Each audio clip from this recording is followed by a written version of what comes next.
உன் இஷ்டத்துக்கு என்ன குழியில ஏத்தி இறக்குறியா? பரமா முழிச்சுக்கிட்டியா? முழிச்சுக்கிட்டேன்.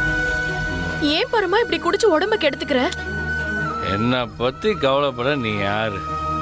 உன்னை யார் என்ன உன் வண்டியில ஏத்த சொன்னது? ஏய், எதுக்கு என்ன இப்படி எல்லாம் கட்டி வச்சிருக்க? குடு தள்ளு. பரமா என்ன பண்ற? ஏய் தள்ளி விட்டு பரமா. பரமா எந்திரி பரமா.